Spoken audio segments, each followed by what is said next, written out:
It's the voyage of voyages, a journey that harkens back to the movie classic Around the World in 80 Days. Starting in 2016, one company will send passengers 19 miles high, right to the edge of space. And it'll offer this service not on a rocket, but rather on a helium-filled balloon. The Arizona-based company, called Worldview Enterprises, has plans to attach a balloon to a pressurized capsule that can hold up to 6 passengers and 2 crew members. After lifting off, the balloon would take approximately an hour and a half to reach a height of 100,000 feet. And that's just high enough to see the curvature of Earth. So how is it possible to take a balloon like this all the way up to space? Well, I came down to NASA's ballooning laboratory in Wallops Island, Virginia, to find out. This is where the magic happens, NASA's one and only ballooning workshop. It's home to a number of engineers and researchers whose sole focus is to make discoveries by sending scientific instruments up to the edge of space and back. Balloon flights are actually the oldest form of flight, and the physics are actually very simple.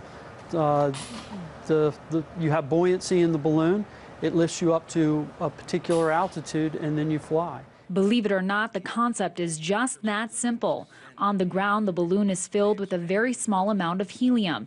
And as the balloon ascends into the atmosphere, the helium expands to volumes of up to 40 million cubic feet. And while they are sturdy enough to carry up to 8,000 pounds, NASA has no intention of taking balloon manned missions anytime soon.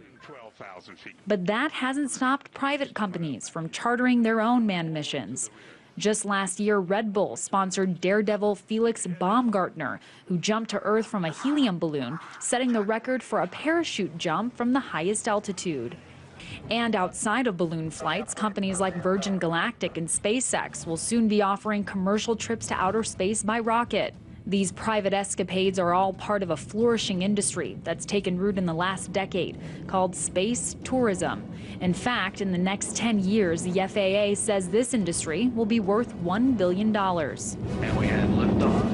That's a large growth considering it was just in 2001 that Dennis Tito, an American engineer and multimillionaire, became the very first space tourist. It seemed very kind of cavalier at the time, and I think our track record has proven that even the wildest, craziest ideas can become a reality. That's Tom Shelley, the president of the company responsible for making that unprecedented mission happen. We arrange for very successful, very wealthy individuals to be able to fly into space, and we will look to continue to do that.